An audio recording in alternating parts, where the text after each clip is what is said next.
अस्सलाम वालेकुम।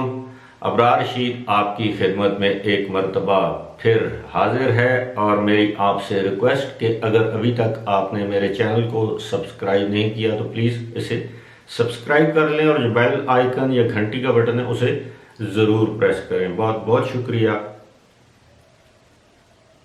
जुमे के दिन 3:30 बजे इंशाल्लाह लाइव शो के साथ मैं आपकी खिदमत में हाजिर हूँगा और हस्बे मामूल हस्बे साबिक लाइव शो में हमारी आपस में गपशप होती है व्यूअर्स के साथ और मैं कोशिश करता हूँ मैं उनके सवालों के जवाब दूँ।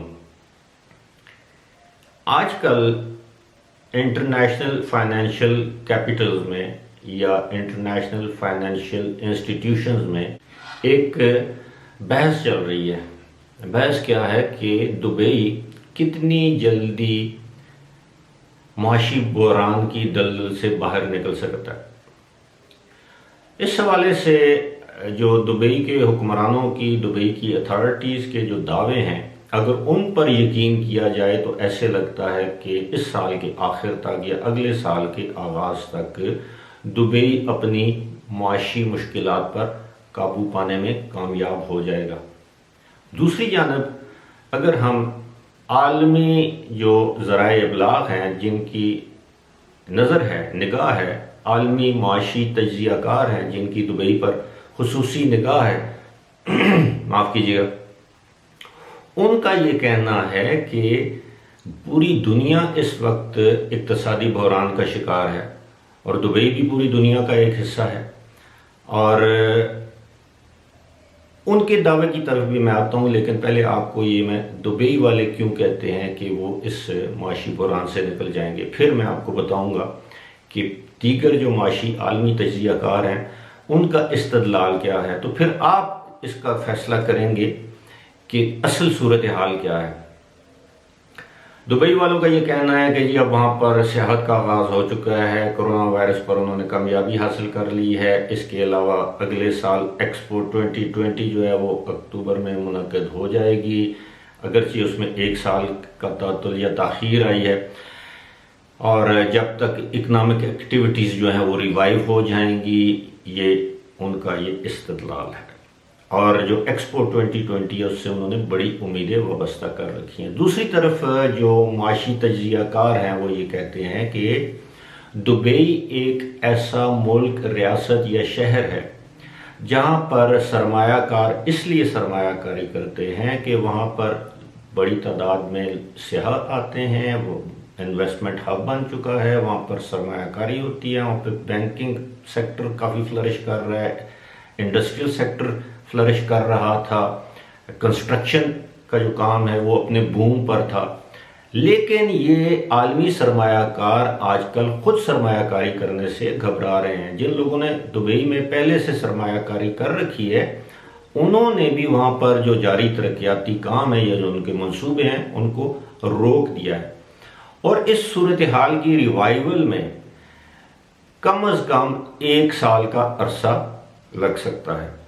कुछ तज्ज़ियाकारों का ये कहना है कि दुबई को दोबारा अपने पांव पर खड़ा होने में कम अज़ कम 5 साल लग सकते हैं, क्योंकि ये सिर्फ दुबई का मामला नहीं है, ये आलमी मामला है। जब पैसा सर्कुलेट नहीं होगा, जब कैश फ्लो नहीं आएगा तो इक़्तिसादी तरक्की रुक जाएगी, ये एक फितरी बात है। और इसके साथ साथ जब इक़्तिसादी तरक्की रुकेगी, कंस्ट्रक्शन का काम रुकेगा, सर्विस इंडस्ट्री, हॉस्पिटैलिटी इंडस्ट्री यानी होटल, रेस्टोरेंट्स वगैरह वगैरह, जब इनमें काम नहीं होगा तो ऑब्वियसली बेरोज़गारी बढ़ेगी। जब बेरोज़गारी बढ़ेगी तो दुबई में आप सबको मालूम है कि 60% से ज़्यादा तो एक्सपैट्स हैं जो वहाँ पर मुलाजमतों के लिए, कारोबार के लिए गए हैं। तो उनकी मुलाजमतें जब ख़त्म होंगी तो वो अपने अपने घरों, अपने अपने ममालिक में वापस चले जाएंगे। हम सबको ये भी मालूम है कि इस वक्त दुबई में बड़ी तादाद में रेस्टोरेंट्स और कारोबारी छोटे मोटे जो कारोबार हैं वो बंद हो रहे हैं। हम सबको ये भी मालूम है कि जो जितनी भी फ्लैट्स, अपार्टमेंट्स, विलास, जो रियल स्टेट की जो प्राइसेस हैं उनमें कम से कम 40% कमी आई। यहाँ तक कि किराए, जो पहले किसी अपार्टमेंट का किराया, फ्लैट का किराया 3000 दरम महीने का था, तो अब वो 1500 दरम महीने पे भी लेने को कोई तैयार नहीं। बड़ी तादाद में लोगों का इनखला हो चुका है।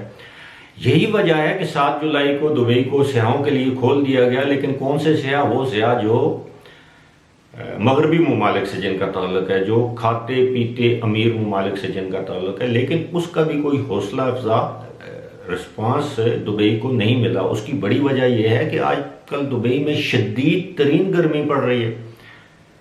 45 डिग्री, 44 डिग्री, 40 से 45 डिग्री सेंटीग्रेड के टेम्परेचर में कौन सयाह दुबई में आएगा? फिर उसके लिए भी कोविड-19 टेस्ट की ज़रूरत और दीगर हिफाजती इक़दाम और इंतजामात, और वैसे भी आजकल जितने भी यूरोपीय ममालिक में भी जो लोग हैं वो खुद परेशान हाल हैं, माशी सूरत हाल उनकी भी ठीक नहीं है। और जो लोग जिनके पास बहुत ज़्यादा सरमाया है, उनका दिमाग ख़राब है कि वो दुबई आएंगे सियाहत के लिए, वो भी गर्मी के मौसम में। वो तो किसी यूरोपियन डेस्टिनेशन में जाएंगे, किसी वो मालदीव जाएंगे, वो आज़रबाईजान जाएंगे, वो किसी और मुल्क चले जाएंगे, दुबई क्यों जाएंगे? तो ये सारी सूरत हाल आपके साथ डिस्कस करने का मेरा मकसद ये है कि आइंदा आने वाले सालों में अल्लाह करे, ऐसा ना हो, अल्लाह करे मेरा तजरिया गलत हो, लेकिन मुझे लगता ऐसे है कि दुबई को दोबारा इस मुआशी बहरान की दलदल से निकलते निकलते 5 साल का अरसा दरकार है। फिलहाल इसी के साथ मुझे दीजिए इजाज़त। खुदा हाफिज़।